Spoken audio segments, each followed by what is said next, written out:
तारीफ करो जोर से और बैठ जाओ अपने शरीर में और आत्मा में आप मेरे साथ खड़े हैं। एक वचन को मैं पढ़ूंगा, पहला इतिहास, पुराने नियम में पहला इतिहास उसका 29 अध्याय उसकी एक आयत को मैं पढ़ूंगा।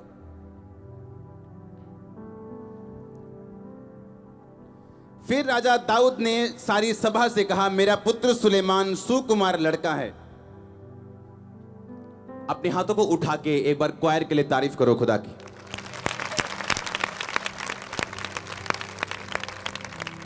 ये मौसम का चेंज होना, ये एक प्रोफेसी है आपके लिए। आपकी लाइफ का वेदर चेंज हो रहा है चर्च, और मैं सच कह रहा हूं और आप इसे देखेंगे अपनी आंखों से पूरा होते हुए। उसमें लिखा, फिर राजा दाऊद ने सारी सभा से कहा, मेरा पुत्र सुलेमान सुकुमार लड़का है और केवल उसी को परमेश्वर ने चुना है। काम तो भारी है, क्योंकि यह भवन मनुष्यों के लिए नहीं, यहोवा परमेश्वर के लिए बनेगा। मैंने तो अपनी शक्ति भर और परमेश्वर के भवन के निमित्त सोने की वस्तुओं के लिए सोना, चांदी की वस्तुओं के लिए चांदी, पीतल की वस्तुओं के लिए पीतल, तांबे की वस्तुओं के लिए तांबा, लोहे की वस्तुओं के लिए लोहा, लकड़ी की वस्तुओं के लिए लकड़ी, सुलेमानी पत्थर, जरने के योग्य मणि, पच्चीकारी के काम के भिन्न भिन्न रंगों के रंग और सब भांति के मणि और बहुत सा संगमरमर इकट्ठा किया है। फिर मेरा मन मेरे परमेश्वर यहोवा के भवन में लगा है। इस कारण जो कुछ मैंने पवित्र भवन के लिए इकट्ठा किया, उन सब से अधिक मैंने अपना निज धन भी सोने चांदी के रूप में जो मेरे पास है, मैंने परमेश्वर के भवन के लिए मैं दे देता हूं। अर्थात 3000 किक्कार ओपीर का सोना, 7000 किक्कार ताई हुई चांदी, जिससे कोठरियों की दीवारें मढ़ी जाएं। सोने की वस्तुओं के लिए सोना, चांदी की वस्तुओं के लिए चांदी, कारीगरों के लिए सब काम के लिए मैं उसे देता हूं। अब कौन अपनी इच्छा से यहोवा के लिए अपने को अर्पित कर देता है?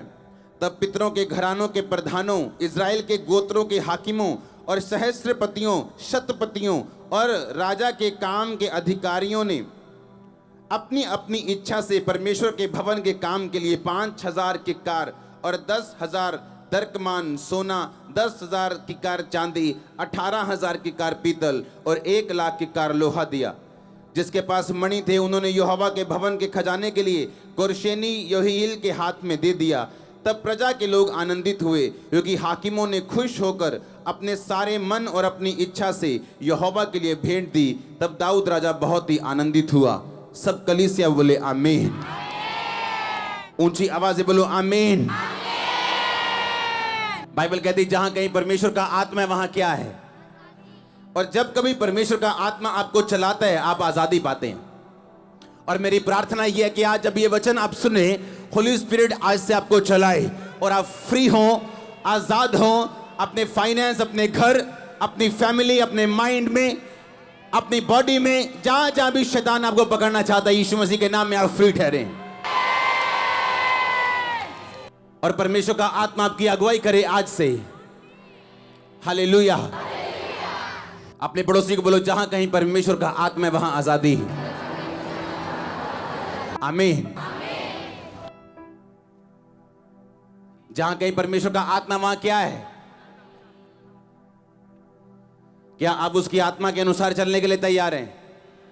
क्या आप अलाउ करेंगे परमेश्वर की आत्मा आपको चलाए?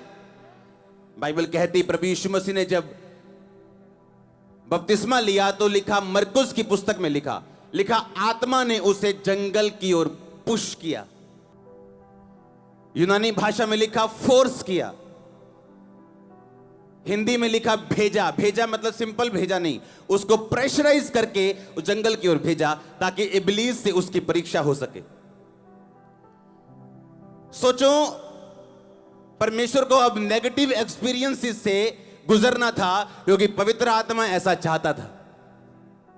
आप समझ रहे कि नहीं? हन्ना की कोख को किसने बंद किया, शैतान ने या परमेश्वर ने? लिखा यहोवा ने उसकी गर्भ को बंद कर रखा था, क्योंकि God's time is the best time. Speed breaker देखें, रास्ते में आते हैं, जब कोई स्कूल आता है या किसी के घर पास होते हैं तो वहां स्पीड ब्रेकर बना देते हैं ताकि गाड़ी वाला अपनी स्पीड से ना आए और एक्सीडेंट ना हो, कोई बच्चा ना मरे या गाड़ी का नुकसान ना हो। आत्मा में स्पीड ब्रेकर्स आते हैं आपकी लाइफ में अगर आप एक्सीडेंट से बचना चाहते हो। और वो आत्मा के स्पीड ब्रेकर जब आपकी लाइफ में आते हैं तब निराश नहीं होना, हताश नहीं होना, क्योंकि परमेश्वर आपको किसी बुरी एक्सीडेंट से बचा के आपको सुरक्षित रखना चाहते हैं। इमेजिन करो, जितनी बाइबल आप पढ़ते हो आज, जितनी पत्रियां आज आप पढ़ते हो, उनमें से बहुत सारी पत्रियां पौलुस ने तब लिखी थी जब वो जेल में था और रोमियो ने उसे बंद कर रखा था जेल में और छूटने का कोई चांस नहीं था, और उसी जेल में उसकी हत्या हुई और वो परमेश्वर के पास चला गया। इमेजिन करो, पौलुस इतना बिजी था क्योंकि उसके पास सबसे ज्यादा कलीसियाएं थी, सबसे ज्यादा लोग थे, सबसे ज्यादा गैर भाषा में बातें करता था, और बाइबल कहती इतना बिजी था घर घर जाके सिखाने में, कलीसियां बनाने में, तो वो कैसे पत्रियां लिखता। वो कभी ना इतनी पत्रियां लिख पाता, पर उस जेल में जाके उसने पत्रियां भी लिखी और लिखा रोमी घराने की पूरी पलटन, यानी 5 से 12 हजार एक पलटन में होते थे, और सब पुलिसियों ने परमेश्वर का वचन मान लिया और सब परमेश्वर में आ गए क्योंकि पौलुस जेल गया। पौलुस का जेल जाना एक स्पीड ब्रेकर था। अगर पौलुस आत्मिक इंसान ना होता तो परमेश्वर से बोलता, परमेश्वर तेरे को क्या फायदा होगा अगर तू मुझे जेल में डाल देगा, तेरे को कोई फायदा नहीं, पर अगर तू मुझे बाहर रखेगा, देख मैंने कितनी कलीसियाएं बनाई, मैंने कितना काम किया है, मैंने कितने लोगों को बचाया है, कितने मिरेकल्स मेरी मिनिस्ट्री के द्वारा होते हैं, पर अगर तू मुझे बाहर रखे तो ज्यादा फायदा होगा। पर परमेश्वर जानते थे कि अब के तू जितना मर्जी काम कर ले, पर जो पत्रियां तेरे द्वारा अंदर जेल में लिखी जाएंगी, वो आज अगर इस दुनिया में 700 करोड़ लोग हैं और डाटा कहता है कि हर तीसरा व्यक्ति दुनिया में क्रिश्चियन है, मसीह को मानने वाला है, तो आप लगाओ कि कम से कम अगर हम लगाएं, हाँ 200-250 करोड़ अगर हम लगाएं, कम से 233-34 करोड़ लगा लो, कम से कम पंजाब में 2% लोग बोलते हैं कि 2% क्रिश्चियन है, पर है नहीं, 20% है कि नहीं? 2% तो यहीं बैठे होते हैं संडे। हाँ सुनो, डाटा ये कहता है कि हर तीसरा बंदा क्रिश्चियन है। हर तीसरा बंदा आज पौलुस की उन्हीं किताबों को पढ़ के आशीष ले रहा है। किसी टाइम पौलुस को परमेश्वर ने जेल में बंद करके जेल में उससे पत्रियां लिखवाई थी।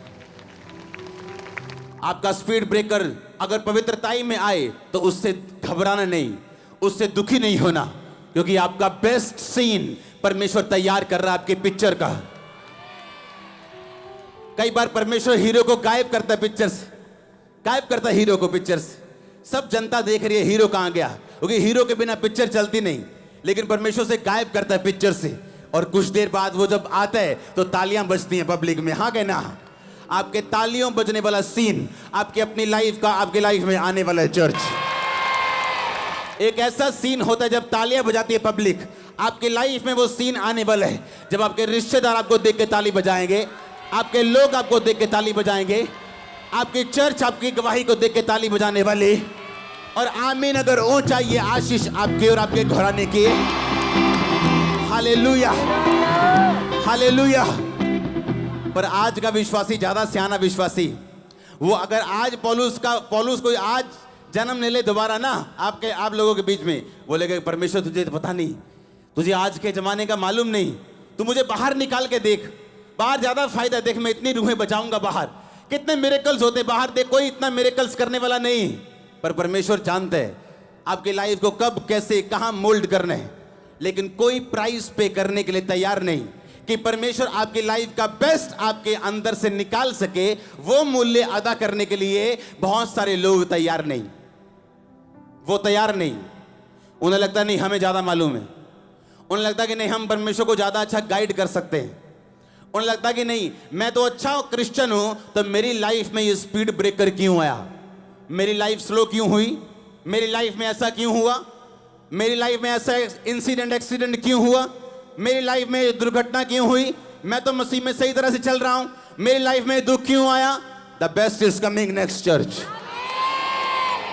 अगर आप मानते हैं कि खुदाबंद मास्टर आर्किटेक्ट है, वो मास्टर बिल्डर है, मास्टर प्लानर है, मास्टर डॉक्टर है, वो लॉयर का, वकीलों का वकील, डॉक्टरों का डॉक्टर, वैदों का वैद, जजों का जज है, भरोसा रखो आपके लाइफ का बेस्ट सीन बनाने से पहले उस पर भरोसा रखो।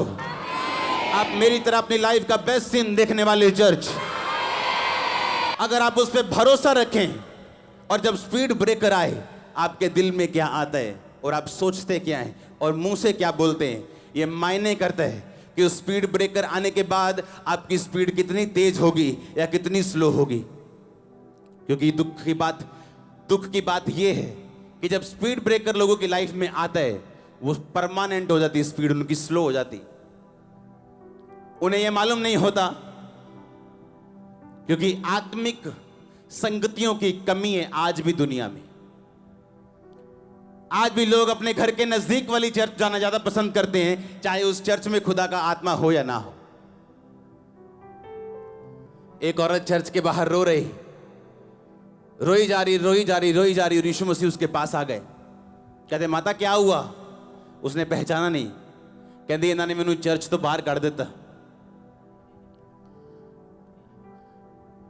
यीशु मसीह कहते माता इन्होंने कभी मैनू नहीं वड़न दिता अंदर। तू क्यों रोनी? मैं नहीं गया इस चर्च कभी, मैं नहीं गए थे तो तू क्यों रोनी? कोई प्रेजेंस नहीं चर्च में, कोई हीलिंग नहीं, कोई डिलीवरेंस नहीं, कोई मुक्ति नहीं, कोई बपतिस्मे नहीं। पर अगर कि कहीं हो तो वहां की जेलसी भी है। हम तो डूबेंगे ही, तुम्हें भी ले डूबेंगे। हाँ, हम तो हीलिंग डिलीवरेंस नहीं करेंगे। लोग आएंगे बीमार जाएंगे, दुष्ट आत्मा वाले आएंगे वापस उसी तरह जाएंगे, मर जाएंगे, लेकिन कहीं जाने नहीं देंगे अच्छी चर्च में। एक लड़की ने यहां चर्च आना शुरू किया। जब वो खामरा चर्च में आनी शुरू हुई, क्योंकि क्रिश्चियन थे, वो बॉर्न क्रिश्चियन नहीं थे, लेकिन उनको प्रभु में आए 10 साल हो चुके थे, 10 के करीब साल। जब वो चर्च में आए खामरा में, तो आप जानते हैं शैतान को तब तक दिक्कत नहीं है जब तक आप उसको दिक्कत नहीं देते हो। जब आप उसको दिक्कत देते हो वो आपसे फाइट करना शुरू करता है। जब वो चर्च में आई खामरा में, तो उसके घर की गरीबी डबल हो गई, प्रॉब्लम्स डबल हो गई। उसके पास्टर साहब चर्च उसके घर गए, बोलते कहते होर जाओ खामरा, तानू क्या है ना शराब आने तो अड्डे उत्ते। इतना डरा दिया उनको। और गरीबी तो शुरू से थी, लेकिन परमेश्वर भी आपको परखता है कि अच्छी संगति में आने का क्या मूल्य देने के लिए तू तैयार है। हां, अगर आज मैं 10 बजे यहां हूं तो आप 5 बजे के बैठे हो, कहीं कोई बुधवार का आया हुआ यहां। हां, आप अपना मूल्य दे रहे हो, मैं अपना मूल्य दे रहा हूं। सुनो ध्यान से। वो चर्च आती रही, उसने सुना नहीं, सुन के निकाल दिया। दुखी हो गए और परेशान हो गए। कहते कोई प्रॉब्लम नहीं, हम जो वचन सुन रहे हैं, जो संगति हम जा रहे हैं, परमेश्वर वहां काम करता है, कभी हमारी लाइफ में भी करेगा। आज वो लड़की अमेरिका है, अमेरिकन सिटीजन बन गई। उसके घर में जितनी दिक्कतें थी, घर बिक गया था। एक रूम में रहते थे, एक रूम जहां क्वार्टर बने होते हैं, 1 2 3 4 ऐसे क्वार्टर इधर, 4 क्वार्टर इधर, लास्ट में 3 4 टॉयलेट्स थी जहां बनी हुई। 5 6 लड़कियां थी उस घर में। एक कमरे में 7 8 जने सोते थे, सब जवान सोते थे। आज अपना घर ले चुके हैं, अमेरिका PR मिल चुकी। ओह, आप जानते हैं शैतान डराता है आपको, लेकिन आपको मालूम है कि आपने मूल्य अदा करने हैं। बाइबल कहती पौलुस और जो सिलास थे और जो पतरस और यूहन्ना थे, अगर आप सबकी लाइफ देखो तो लिखा, जब प्रार्थना करने के लिए परमेश्वर के घर में जा रहे थे तो रास्ते में लंगड़ा चलाया उन्होंने, क्योंकि प्रार्थना करने का एक मूल्य था, एक प्राइस, एक मूल्य अदा करते थे प्रभु को, वो अपना टाइम देके। आज की चर्च प्रार्थना कैसे करती? साथ में कुकर रख के, कुकर की दाल की 6 सीटियां बजानी है, 7 सीटियां गिनती और साथ प्रार्थना करती। सोचो क्या आत्मा काम करेगा, क्या कोई लंगड़ा चलेगा, कितनी की हीलिंग हो जाएगी चर्च में। अगर खुदा को टाइम नहीं देंगे, प्राइस नहीं पे करेंगे, मूल्य अदा नहीं करेंगे। साल्वेशन फ्री है, पर आपने आपको अपनी डेस्टिनी मंजिल में घुसाने के लिए आपको मूल्य अदा करना पड़ेगा। मुक्ति फ्री है, मुक्ति का कोई पैसा नहीं, कुछ नहीं करना, आओ ग्रहण करो। पर जो कुछ प्रभु आपके लाइफ से चाहता है, किसी को सामर्थ्य देना चाहता है, किसी को फाइनेंस में बढ़ाना चाहता है, किसी को हील करना चाहता है। अब आपको अपनी डेस्टिनी पे काम करना है। आमीन। प्रार्थना करनी, चर्च जाना है, वचन सुनना है, पवित्रताई में बढ़ना है, आपको आगे जाना है। विरोध का होने के बावजूद भी पीछे नहीं हटना, खुदा में बढ़ते जाना। अगर आप वहां जाना चाहते हो जहां खुदा ने आपको जाने के लिए बुलाया, पर मूल्य अदा करने के लिए कोई चर्च तैयार नहीं। जब स्पीड ब्रेकर आ जाए तो खुदा को बोलते हैं ये क्या हो गया, ये तो हमें नहीं चाहिए, हमें तो स्पीड वाली जूम जूम वाली गाड़ी चाहिए, बस गाड़ी हमारी रुकनी नहीं चाहिए। जब हम चर्च ओपन करें तो हमें भी खामबरा के जैसे बढ़ना है। हर बंदा हर तरह से एक ही तरह से नहीं बुलाया गया। आमीन। हर बंदे की बुलाहट अलग है, हर बंदे को तैयार करने का परमेश्वर का तरीका अलग है। हर बंदे की टेस्टिमनी अगर एक सी हो जाएगी तो दुनिया बोर हो जाएगी। सबकी शक्लें अगर एक सी हो जाएंगी तो दुनिया बोर हो जाएगी। सबकी बोली अगर एक हो जाएगी दुनिया बोर हो जाएगी। उसने हर बंदे को अलग टेस्टिमनी दी है। एक घर में अगर किसी का पति बदल गया तो हो सकता है दूसरे घर में किसी का पति ना बदला हो, पर उसके बाद फाइनेंस की ब्लेसिंग हो और इसके पास ना हो, और उसके बाद उसी के पास फाइनेंस की भी आएगी और उसका पति भी बदलेगा। लेकिन ये टाइम की बात है, बाइबल कहती है। और ये परमेश्वर पे निर्भर करता है जिसने आपको अपने पास बुलाया कि वो कौन सी गवाही आपको कब दे। लेकिन आपने मेहनत करनी और मूल्य अदा करना छोड़ना नहीं। हालेलुया। अगर सब अमीर घर में पैदा होते तो क्या होता, अगर सब गरीब में होते तो क्या होता। परमेश्वर ने अलग अलग तरह से आपको भेजा दुनिया में। खोजो तुम कौन हो और परमेश्वर क्या चाहता तुम्हारी लाइफ में। वो तब मालूम होगा जब प्रार्थना में जाएंगे, तब मालूम होगा जब जेलसी छोड़ेंगे, जब शराब छोड़ेंगे, जब नशे छोड़ेंगे। वो तो तब मालूम होगा ना, वो तो हम छोड़ने के लिए तैयार नहीं। और खुदा का आत्मा जब बात करता है, आप जानते हैं खुदावन सबसे बात करता है, सब लोगों से। प्रोफेट से वो अलग तरह से करता है, खुदा के दासों से वो अलग तरह से करता है, वो एक अलग टॉपिक है। लेकिन हर एक को उसका आत्मा अगुवाई करता है। लेकिन वो व्यक्ति नहीं सुन सकता जो शरीर में है। और जब शरीर में व्यक्ति होता है, परमेश्वर की बात सुनता नहीं, तो वचन पूरा नहीं होता। जहां कहीं मेरा आत्मा है वहां क्या है, आजादी। क्योंकि आत्मा जहां होगा वो बात करेगा। जब आप बात सुनेंगे आत्मा की, आप आजादी पाएंगे। सोचो, इमेजिन करो अगर वो परिवार चला जाता, बोलता सही बात है, जब से हम गए हैं 3 महीने दुखी हो गए हम तो, क्योंकि शैतान नहीं चाहता आप परमानेंट फ्री हो जाओ। वो आपको थोड़े थोड़ा देके आपको रखना चाहता है अपने पास। लेकिन जब आप उसके चंगुल से छूटने लगोगे, वो आपको तंग करने की कोशिश करेगा। उस तंगी में अगर आप रह पाए और खड़े हो पाए, वो तंगी सदा के लिए उसके पर खच्चे उड़ने वाले, ब्लास्ट होने वाले हैं। हालेलुया।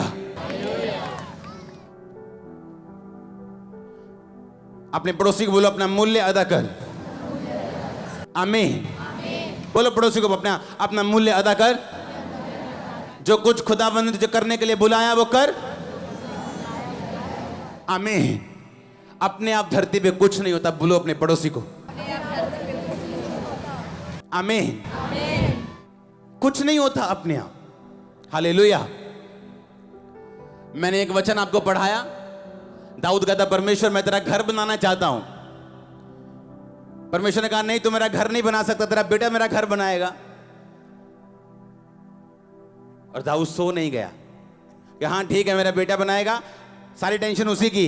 पत्थर भी वही लेके आएगा, सोना भी वही लेके आएगा, चांदी भी वही लेके आएगा। अब खुदा ने बोल दिया मेरी कोई टेंशन नहीं, अब उसी की टेंशन है। बाइबल कहती है उसने कहा मेरा बेटा अभी छोटा है, मैं ये भवन बना नहीं सकता, पर भवन का सामान इकट्ठा कर सकता हूं। और लिखा उसने सब सामान सुलेमान से पहले ही इकट्ठा करके रखा था कि सुलेमान जब आए तो वो सारे काम करे। अपने आप कुछ नहीं होता। आपका अलग प्राइस है जो आपने चर्च के लिए दिया है, मेरा अलग प्राइस है जो मैंने चर्च के लिए दिया है। हाँ, खुदा का भवन है, खुदा बना लेगा। जब तेरी लड़की की शादी होती तो यही बोलना कि खुदा की लड़की है, अपने आप खुदा बना के पांडे टिंडे भी अप्पे कर लेगा, हैं पैलेस भी अप्पे कर लेगा, खुदा अप्पे कर लेगा। करोना निकलियो ना फिर देखियो की हुंदा फिर जो तो गाला पईया करो। हाँ, खुदा वही करेगा जो आप करेंगे। कहता मैं तेरे हाथों के कामों के ऊपर बरकत दूंगा। उसने ये नहीं कहा मैं तेरी शेख चिल्लियों की शेखियों पे बरकत दूंगा। कहता तेरे हाथों के कामों के ऊपर। मैं लोगों को, यूथ को बोलता हूं फौरन जाना है जाओ, पर जब तक फौरन नहीं गए यहां काम करो, छोटा काम करो, बड़ा काम करो, कुछ भी करो। उसने कहा मैं तेरे हाथों के कामों के ऊपर क्या दूंगा? बरकत दूंगा। कोई चेला फ्री नहीं बैठा था कि हाँ जी पतरस ताश खेल रहा है, हाँ भी काका फ्री है तू, हाँ जी प्रभु जी फ्री है, आजा भी मेरे पीछे। लेकिन सब बिजी थे। लेकिन मजदूरों के साथ यूहन्ना याकूब अपने पिता को मजदूरों के साथ छोड़ के नाव पर यीशु मसीह के पीछे हो गए। जब यीशु मसीह ने कहा मेरे पीछे आ जा। मजदूरों का मतलब यह था कि वो मछुआरे थे, लेकिन उनका कारोबार इतना बड़ा था कि उनको मजदूर रखने पड़ते थे मछलियां इधर से उधर करने के लिए। और इतना बिजी बिजनेस छोड़ के वो परमेश्वर के पीछे हो लिए। हालेलुया, प्रभु के पीछे हो गए। वो इतना बिजी अपना बिजनेस छोड़ के। और उसका मूल्य क्या हुआ? आज हम उन्हें चेलों के रूप में जानते हैं। यीशु मसीह को बदलते हुए देखा, वाइट कपड़े होते हुए देखा, मुर्दा जिंदे होते हुए सबसे ज्यादा याकूब और यूहन्ना ने देखे, पतरस ने देखे। जब कलीसिया ने मूल्य अदा नहीं किया तो क्या एक्सपेक्ट करेगी कलीसिया कि परमेश्वर हमें दे? प्रार्थना में कभी कुछ नहीं किया, रोजे हमने कभी रखे नहीं, चर्च आके कभी प्रार्थना नहीं की, बीज हमने कभी बोया नहीं, रूहें बचाने हम घर से कभी निकले नहीं, तो काहे के क्रिश्चियन है हम? फिर किधर से क्रिश्चियन है? किस एंगल से? बाइबल कहती जब तू जाएगा मैं तेरे संग रहूंगा, अगर तू नहीं जाएगा तो मैं तेरे संग तो हूं, पर अगर तू जाएगा तू कुछ करेगा तो मैं तेरे साथ हूं। मैं तुझे बरकत दूंगा। दूसरे फेल होते हैं अपने कामों में, पर तेरे काम फेल नहीं होंगे क्योंकि मैं तेरे साथ हूं। लेकिन मजदूरों के साथ यूहन्ना याकूब अपने पिता को मजदूरों के साथ छोड़ के नाव पर यीशु मसीह के पीछे हो गए। जब यीशु मसीह ने कहा मेरे पीछे आ जा। मजदूरों का मतलब यह था कि वो मछुआरे थे, लेकिन उनका कारोबार इतना बड़ा था कि उनको मजदूर रखने पड़ते थे मछलियां इधर से उधर करने के लिए। और इतना बिजी बिजनेस छोड़ के वो परमेश्वर के पीछे हो लिए। हालेलुया, प्रभु के पीछे हो गए। वो इतना बिजी अपना बिजनेस छोड़ के। और उसका मूल्य क्या हुआ? आज हम उन्हें चेलों के रूप में जानते हैं। यीशु मसीह को बदलते हुए देखा, वाइट कपड़े होते हुए देखा, मुर्दा जिंदे होते हुए सबसे ज्यादा याकूब और यूहन्ना ने देखे, पतरस ने देखे। जब कलीसिया ने मूल्य अदा नहीं किया तो क्या एक्सपेक्ट करेगी कलीसिया कि परमेश्वर हमें दे? प्रार्थना में कभी कुछ नहीं किया, रोजे हमने कभी रखे नहीं, चर्च आके कभी प्रार्थना नहीं की, बीज हमने कभी बोया नहीं, रूहें बचाने हम घर से कभी निकले नहीं, तो काहे के क्रिश्चियन है हम? फिर किधर से क्रिश्चियन है? किस एंगल से? बाइबल कहती जब तू जाएगा मैं तेरे संग रहूंगा, अगर तू नहीं जाएगा तो मैं तेरे संग तो हूं, पर अगर तू जाएगा तू कुछ करेगा तो मैं तेरे साथ हूं। मैं तुझे बरकत दूंगा। दूसरे फेल होते हैं अपने कामों में, पर तेरे काम फेल नहीं होंगे क्योंकि मैं तेरे साथ हूं। मैं तेरे हाथों के कामों की बरकत दूंगा। सबके हाथों के कामों के ऊपर बरकत नहीं है। लोग बड़े इंटेलिजेंट है, फेल हो जाते हैं, बड़े पढ़े लिखे फेल हो जाते हैं, पर परमेश्वर ने कहा मैं तुम्हारे साथ हूं और मैं तुम्हें बरकत दूंगा। आमीन। पर क्या मूल्य अदा करने के लिए हम तैयार हैं? अपनी लाइफ में कितने ऐसे इंसिडेंट जहां आप लोगों पे केस कर सकते हैं, उनको ठोक सकते हैं जेलों में, आप नहीं करते हो। क्यों? ये आपका मूल्य है परमेश्वर में। वो आप पे भरोसा रखे आपको और मसा देने के लिए, आपको और अनॉइंटिंग देने के लिए। आप पाप कर सकते हो, किसी को मालूम नहीं होगा, पर आप व्यभिचार में नहीं है, आप चोरी में नहीं है, आप चकारी में नहीं है। वो आपको देखता है गुप्त में और पब्लिकली आपको रिवॉर्ड देता है। हालेलुया। बोलो अपने पड़ोसी को, बोलो अपना मूल्य अदा कर। फिर से बोलो, याद करो अपने पड़ोसी को, प्रार्थना कर, रोजे रख, मूल्य अदा कर। आमीन। आज से जब स्पीड ब्रेकर आपकी लाइफ में आए तो उसका थैंक्स करना। वो थोड़ी देर के लिए आपकी स्पीड कम करते हैं, बंद नहीं करता आपकी गाड़ी को। आपकी गाड़ियां बंद नहीं हुई हैं, वो किसी एक्सीडेंट से बचाने के लिए था। वो दूत आपकी स्पीड को बढ़ाएगा। आपकी गाड़ियों की स्पीड, आपकी लाइफ की स्पीड बढ़ने वाली, आपके चर्च की स्पीड, क्रूसेड्स की स्पीड बढ़ने वाली, चर्च रूहें बचाने की स्पीड बढ़ने वाली, वो चंगाई की स्पीड बढ़ने वाली, रिकवरी की स्पीड बढ़ने वाली, फैमिली साल्वेशन की स्पीड बढ़ने वाली। आमीन। ऊंचा आशीष आपके छुटकारे की स्पीड बढ़ने वाली है। आप गवाहियों की स्पीड को बढ़ता हुआ, ग्रेस को बढ़ता हुआ, ताकत को बढ़ता हुआ देखने वाले हैं। मैं यीशु मसीह की ग्रेस को आपकी लाइफ के ऊपर रिलीज करता हूं, उसके मस्से को आपकी लाइफ के ऊपर रिलीज करता हूं। मैंने कहा उसके मस्से को आपकी लाइफ के ऊपर रिलीज करता हूं। आमीन। ऊंचा आशीष ऊंची चर्च। हालेलुया। जोर से बोलो हालेलुया। आप तैयार हैं खुदावंद के वचन को मानने के लिए?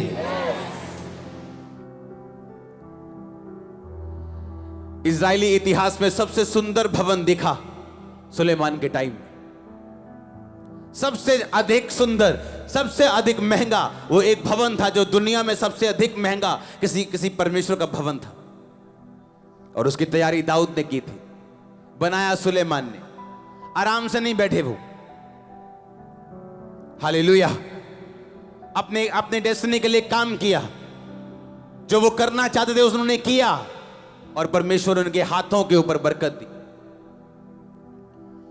कितनी वैल्यू है आपकी अच्छी संगति में जाने के लिए, कितनी वैल्यू है प्रार्थना लाइफ की, कितनी वैल्यू है रोजे रखने की, कितनी वैल्यू है बाइबल पढ़ने की आपकी लाइफ में। वो निर्धारित करेगी आपकी जिंदगी कैसी होगी। आप इमेजिन करो, बंदा बाइबल पढ़ रहा है, पता कैसे? मोबाइल से बाइबल पढ़ते, मोबाइल से। वे फोन आ रहा, हाँ जी भाजी मैं करता हूं 1 मिनट। क्या बाइबल पढ़ते हो तुम? वो इमरजेंसी है, मोबाइल वाली इमरजेंसी। कहीं बाथरूम में हो, खुदाबंद ने बात की, कुछ मोबाइल खोल के वचन निकाल लिया। हाँ, वो इमरजेंसी वाला है मोबाइल। बाइबल, प्रार्थना की कोई अहमियत नहीं, बाइबल की कोई अहमियत नहीं, रोजों की कोई अहमियत नहीं। लाइफ भी वैसे ही फिर फटी पड़ी है। लाइफ इधर से कमीज फटी है, इधर से आत्मिक पैंट फटी है। हाँ, बुरे हाल हैं। और जब लोग पूछते पाजी कितना, ठीक ठाक जी, क्यों झूठ बोलते हो? हाँ, बाइबल कहती है अपने कपड़े, अपने धार्मिकता के वस्त्रों को ना तो मैला होने दो, ना फटने दो। ऊपर वाइट कपड़े पहनते लोग, पता है कि नहीं?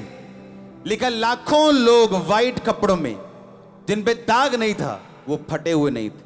पर आज फटे पड़े कपड़े, लाइफ फटी हुई, कपड़े फटे हुए, प्रार्थना जिंदगियां टूटी हुई। बाइबल कहती एलिया जब आया, स्वर्ग से आग उतारने से पहले उसने वेदी की मुरम्मत की, और वेदी की मुरम्मत के बाद उसने आग को पुकारा, परमेश्वर को पुकारा, उसने आग उतारी।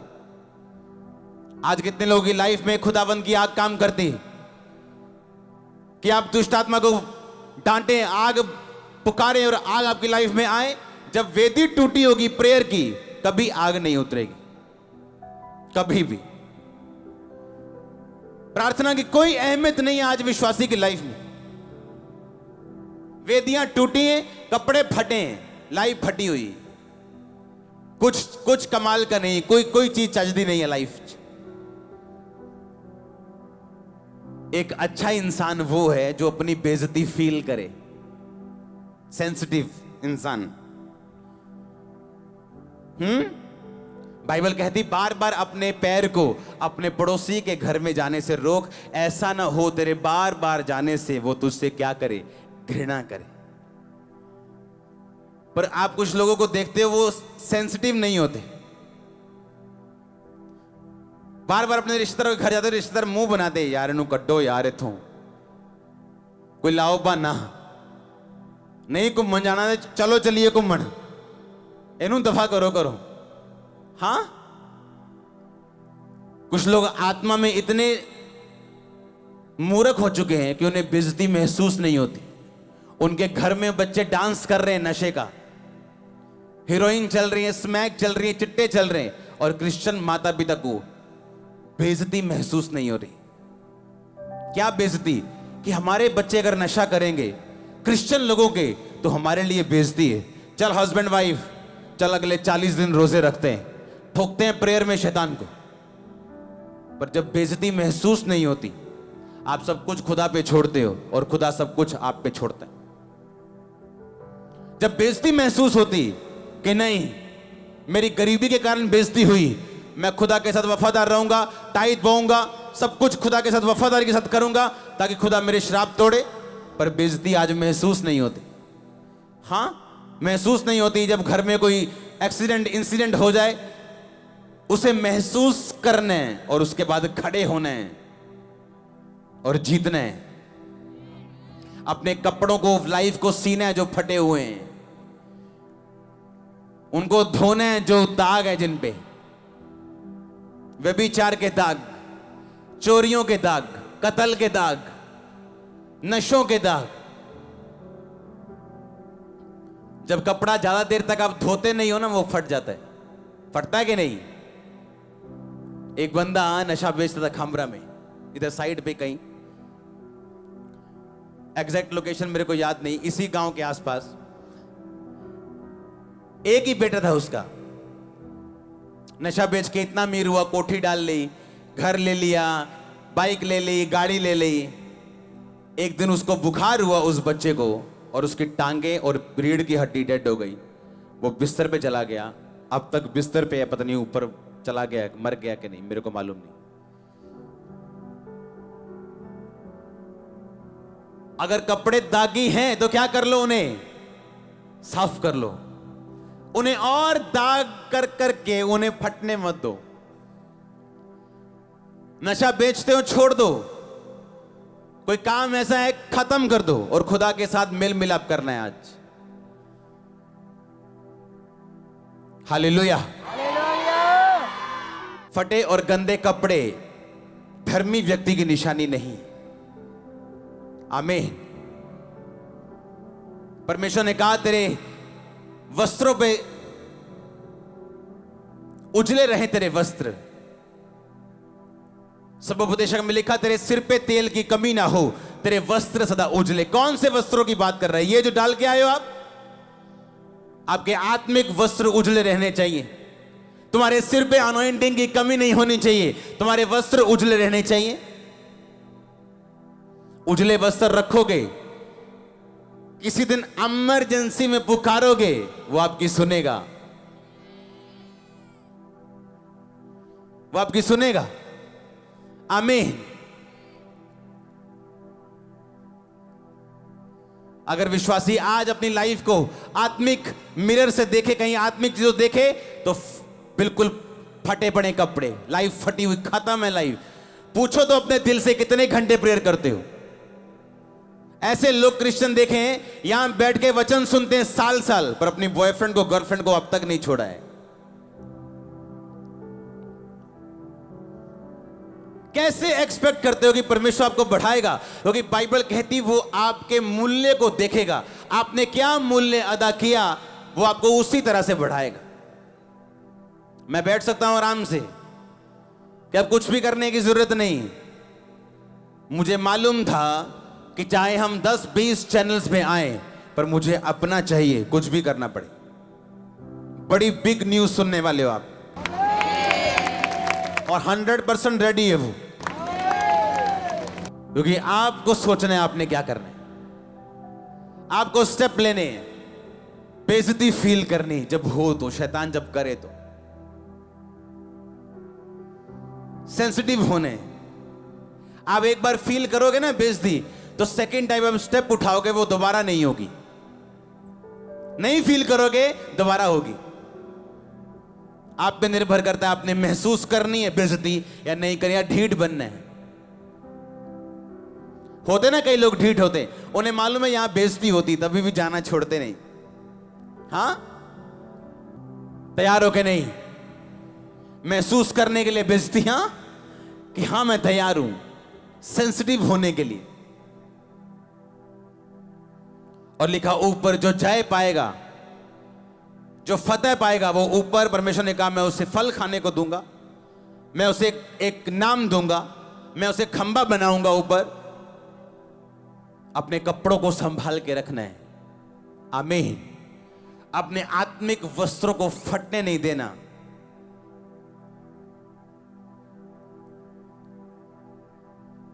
जब लड़का वापिस आया उजाड़ू पुत्र, तो उसके बाप ने कहा झट से इसे अच्छे वस्त्र पहनाओ। क्या करो इसे अच्छे? बाइबल कहती जब राजा ने कहा कि सब लोगों को न्योता दो कि सब लोग आ जाओ, सब खाना तैयार है, लिखा उसके अपने लोग आए नहीं। राजा ने कहा जाओ लुंगड़ो टन सबको, लंगड़ो टुंडो को सबको बुला लो। लिखा सब भीड़ इकट्ठी हुई। राजा एक के पास जाके बोला ए तू शादी का वस्त्र क्यों नहीं पहन के आया? लिखा उसका मुंह बंद हुआ। राजा ने कहा इसको पकड़ो और जेल में डाल दो, उसको वहां डाल दो जहां रोना और दांतों का पीसना, नरक में भेज दो। जब कोई राजा आपको अपने भोज पे बुलाए और आप गरीब हो, आपके पास कपड़े नहीं होंगे, पर उसने क्यों उसको जेल में डाला? क्योंकि जब राजा किसी गरीब को खाने पे बुलाता था तो अपनी अलमारी से उसको कपड़े देता था, और अपनी अलमारी से कपड़े जब निकलते थे तो वो लड़का, वो बंदा, वो औरत वो पहन के उस शादी में जाती थी। तो राजा ने जब पूछा तेरे कपड़े कहां हैं, इसका मतलब ये था मैंने तुझे ऑफर किए थे पर तू वो कपड़े पहन के नहीं आया और इतना ढीठ हो गया कि इन्हीं कपड़ों से मेरी शादी में आ गया। यीशु मसीह ने आपके लिए अलमारी खोली हुई। हां, छोड़ो आज पाप को, छोड़ो गुनाहों को और ले लो उसकी अलमारी से कपड़े, वो तैयार है देने के लिए। और बाद में जब वो पूछेगा तेरे कपड़े कहां हैं, ये फटे क्यों हैं, ये गंदे क्यों हैं, तो आपके पास कोई जवाब नहीं होगा, क्योंकि आप नहीं कह सकते मेरे पास थे नहीं, क्योंकि यीशु मसीह ने ऑफर किए हैं आपको। आज भी वो ऑफर कर रहा है आपको। आप धरती पे आत्मिक जियोगे, आप जयवंत जियोगे। आप दाऊद को देखो, आत्मिक था, जयवंत था, उसे सब मालूम था कब क्या करना है, क्योंकि आत्मिक था इसलिए जयवंत था। उसके बच्चों तक, उसकी पीढ़ियों तक परमेश्वर उसके साथ रहा, क्योंकि खुद आत्मिक था। क्या देके जा रहे हो बच्चों को? 2 पैक देके जा रहे हो? लड़ाई झगड़े केस देके जा रहे हो? क्या देके जा रहे हो अपने बच्चों को?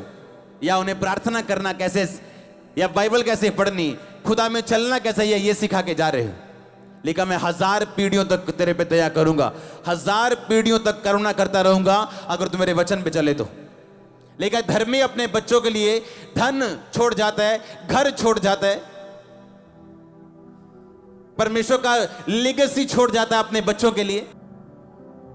एक अजीब कॉन्फिडेंस होगा आप में जब परमेश्वर में आप चल लोगे तो। ये वो कॉन्फिडेंस है जो आपको कोई किताब नहीं दे सकती। आप वचन पढ़ लें, कुछ भी कर लें, एकदम से ये नहीं आएगा। ये वो कॉन्फिडेंस है जो दाऊद में था जब उसने कहा था मैं इस गोलियत को मार दूंगा। शेर को मारा, भालू को मारा, मैं इसे भी मार दूंगा। चल के देखो, एस्तर ने इमरजेंसी में 3 रोजे नहीं रखे थे, बचपन से रोजे उसने सीखे थे। जब लाइफ में रोजे रखने का कोई कारण नहीं था, कोई हैप्पीनेस नहीं थी, कोई आशीष नहीं थी, तभी भी रोजे रखने सीखे, प्रार्थना करनी सीखी, और जब रियल टाइम आया डेमोन्स्ट्रेट करने का तो उसने किया। आज रोजे लोग कब रखते हैं? जब किडनी में दिक्कत हो जाए, जब लीवर का एसजीपीटी एसजीओटी इधर उधर हो जाए, जब कोलेस्ट्रॉल इधर उधर हो जाए, फिर रोजे रखते हैं इमरजेंसी वाले। मैं आपको आत्मा से कह रहा हूं, अगर आप खुदा के साथ चलोगे, आपके अंदर एक ऐसा कॉन्फिडेंस होगा कि बुरे दिनों में आपको मालूम होगा आप बड़ी गवाही के साथ आ रहे हैं, बड़ी गवाही के। और शैतान आपको पूरी तरह फंसाने की कोशिश करेगा। आप मसीह में नहीं थे, आपको कोई नहीं जानता था, आपके बाल टेढ़े हैं, आपके बाल मेढ़े हैं, कोई आपको देखता तक नहीं था। मसीह में आने के बाद सुंदर लड़कियां आपको प्रपोज कर रही हैं और आपको लगता है आप बहुत शानदार हैं, आप बड़े हैंडसम हैं।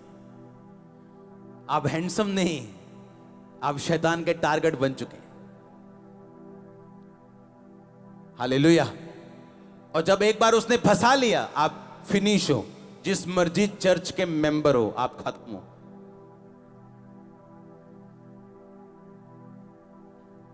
लेकिन अगर आप चले, आपको मालूम है आपने पापों को ना किए, आपने लालच को ना किए, आपको मालूम है ये बीमारी कुछ नहीं, मैं लंबा जीने वाला हूं। आप लंबा जीने वाले हैं, आपके बच्चे लंबा जीने वाले। अगर आमीन हो जाए, हालेलुया। जब बंदा जाता ना कि जो पैंट फट जाती है, बोलते तेरी पैंट फटी पड़ी है, शर्म आती ना कि नहीं आती? सोचो आत्मिक कपड़े फटे हुए हैं, किसी को शर्म नहीं आती। अगर शर्म आ जाए तो काम हो जाएगा, अगर शर्म आ गई तो आप बच गए हो और आप सीलोगे उन्हें, और खुदाबंद कोई निशान नहीं रहने देगा सुई धागे का, कोई निशान नहीं। आप नए जैसे होंगे। आमीन ऊंचा, आशीष ऊंची।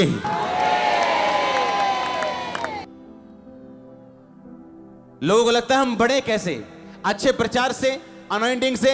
नो। जब लाइफ में क्विट करने का मौका आया, पाप में गिरने के 1000 मौके आए, तब खड़े रहना और ना गिरना, यह बढ़ने का कारण है और यह परमानेंट बढ़ने का कारण है। अभी तो शुरू हुई चर्च, अभी तो मिनिस्ट्री स्टार्ट करनी है, अभी तो बेस बन रहा है, अभी तो नींव पड़ रही है, अभी मिनिस्ट्री करेंगे शुरू, जल्दी करेंगे। हालेलुया। आप तैयार है खुदाबंद का चलने के लिए? तैयार है सीने के लिए? हाँ, फटी लाइफ को सिएंगे, पक्की बात है। बेइज्जती फील करेंगे, शर्म महसूस करेंगे, कोई ऐसा वचन नहीं देता। हाँ, सब खुश रहने दे, चर्च खुश हो जाए, एक गाड़ी मिलेगी इस बार तेरे को। आमीन, चल ऐश कर, आमीन। बाइबल कहती है सब तुम्हें मिलेगा अगर तुम मेरे धर्म और राज्य के खोजी होगे तो। ये आपका है, बेस्ट ब्लेसिंग्स आपके लिए बनी। आपको क्या लगता है? आपको क्या लगता है परमेश्वर ने सब बनाया, हाँ कि ना? आपको क्या लगता है उसने पापियों के लिए बनाया? पर धर्मी जब अपनी जगह छोड़ देंगे, पापी उसे ले लेंगे। जब धर्मी अपनी जगह छोड़ेगा तो वो आशीष कौन ले जाएगा? पापी ले जाएगा। बेस्ट ब्लेसिंग्स आपके लिए बनी, बेस्ट ब्लेसिंग्स, बेस्ट टेक्नोलॉजी आपके लिए बनी।